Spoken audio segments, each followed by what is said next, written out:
Merci Madame la maire. Il me revient donc, chers collègues, d'évoquer avec vous la commande publique durable, responsable, donc celle qui intègre volontairement des préoccupations environnementales et sociales dans notre collectivité, dans nos relations aux entreprises, et qui est partagée donc dans cette stratégie et ce schéma de promotion des achats responsables, le SPAR. Alors, juste quelques exemples pour commencer. Cette commande publique, elle s'incarne à de multiples endroits. Dans la construction de nos équipements, par exemple, on a parlé d'investissement tout à l'heure, mais c'est vrai que, par exemple, le gymnase sportif de Bellevue, plusieurs milliers d'heures d'insertion pour permettre aux jeunes, aux moins jeunes, de venir ou de revenir à l'emploi.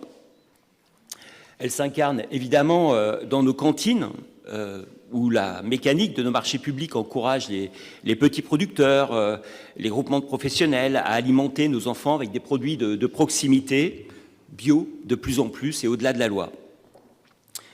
Dans nos classes, nos écoles, où les acheteurs ont revisité, nos acheteurs ont revisité tous les marchés pour en exclure les produits avec phtalate, COV et autres perturbateurs endocriniens. Et j'insiste sur cette dernière expérience car la commande publique responsable, ce n'est pas seulement l'attente de mémoires environnementaux ou d'entreprises candidates à nos marchés ou des approches à côté, c'est vraiment une redéfinition de la qualité technique même des produits et des services achetés. Alors sur la santé environnementale, c'est un travail qu'on a mené avec Hélène, qu'on a animé avec Hélène Nolin et les services. C'est une attention aussi à ce que les personnels utilisateurs, nos personnels et ceux de nos prestataires affectés au marché soient également accompagnés dans leur qualité de vie au travail, la prévention des TMS, la participation au dialogue social même au sein de leur entreprise. Ça, ce sont des exigences que nous avons pu poser et inscrire dans nos marchés ces derniers mois. Alors je le disais, notre commande publique, elle s'incarne à de multiples endroits, dans nos EHPAD également, ou avec le CCAS, nous choisissons des entreprises d'insertion, je pense à toute l'activité blanchisserie, dans les projets culturels également, par exemple avec le musée des arts et des objectifs de réemploi sur les matériels de scénographie, où nous valorisons effectivement tous ces matériels après expo, ce qui a permis par exemple d'agencer des locaux associatifs, place des Lauriers, là aussi dans le quartier de Bellevue. Elle s'incarne évidemment depuis de nombreuses années dans le travail en journée pour les services de propreté dans nos équipements, pour la qualité de vie des personnels. Alors pour revenir au SPAR, donc un document réglementaire certes, et vous avez dans la délibération le rappel de tout le contexte réglementaire entre la loi Egalim, la loi Climat Résilience, la loi de transition de 2015 ou la loi AGEC sur le réemploi dans certaines commandes.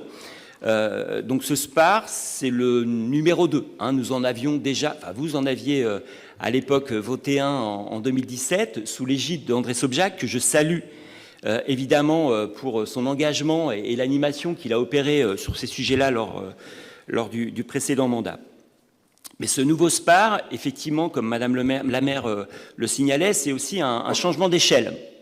Alors déjà, il y a quelques sujets nouveaux. J'ai parlé de la santé ou l'environnement favorable à la santé. C'était un engagement du mandat. Cette expertise que nous avons développée avec nos acheteurs de la petite enfance, elle constitue désormais vraiment un socle de référence pour toutes les autres directions, toutes les autres thématiques.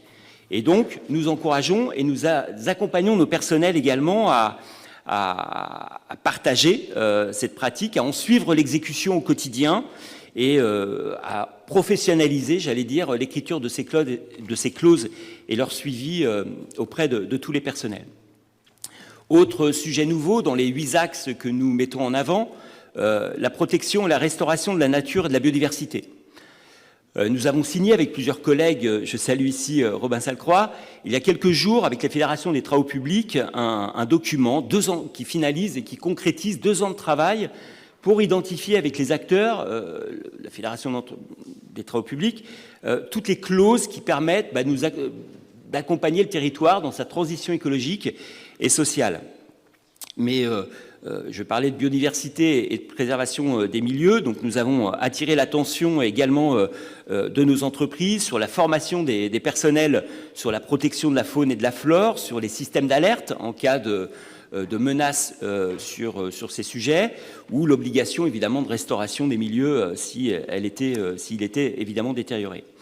Donc la commande publique, elle est mobilisée à différents endroits avec de multiples acteurs et sur ce sujet de la biodiversité pour mettre également en musique le plan Pleine Terre sur lequel nous reviendrons cet après-midi.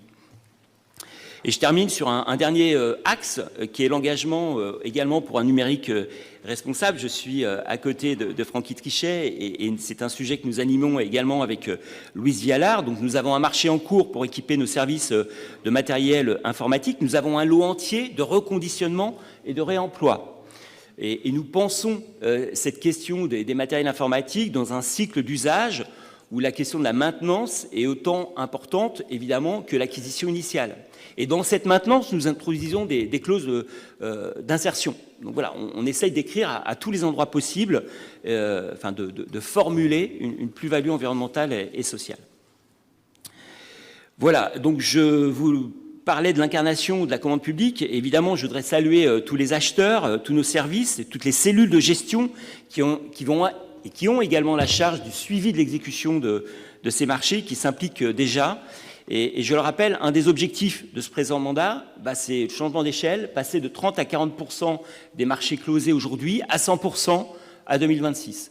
Donc ça, c'est vraiment une dynamique, une trajectoire fondamentale. Et pour cela, nous allons accompagner nos acheteurs et nos services à cette montée en expertise vaste via un vaste plan de formation interne.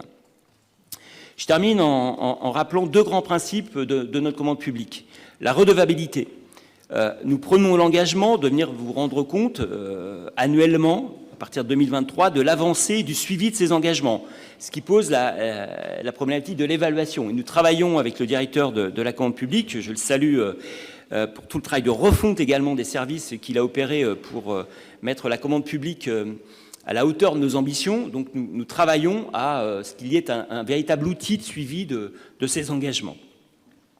Et deuxième principe, c'est le respect des parties prenantes, des intérêts des parties prenantes, où effectivement la commande publique, c'est bien sûr tous ces engagements avec toutes ces clauses, mais c'est aussi, j'allais dire, une quotidienneté où nous assurons également, nous essayons de diminuer et toujours nos délais de paiement, on dialogue avec les entreprises sous contrat pour nous adapter également avec elles, organiser si besoin était, et c'est le cas un petit peu en ce moment, des révisions de prix, prendre notre part aux multiples difficultés que certaines entreprises peuvent connaître aujourd'hui au regard de l'envolée du prix des matériaux ou des carburants. Voilà, donc vous l'avez compris, la commande publique, c'est une trajectoire, c'est une dynamique. Je le rappelle, 100% des marchés closés dans le mandat. Et je voudrais simplement terminer par dire aussi que la commande publique, elle est ouverte à tous, à toutes les entreprises, à tous les acteurs. Et j'aimerais encourager également toutes les entreprises, quelles qu'elles soient, à répondre à nos marchés. On a fait ce travail avec Marie Vitou et Maël Copé sur le secteur de l'ESS. La commande publique, elle est ouverte à tous. Nous encourageons, nous aloutissons donc des petits marchés pour que tout le monde puisse y répondre. Nous encourageons également des groupements sur des sujets un peu complexes. Tous les acteurs économiques et sociaux du territoire ont leur place sur cette commande publique.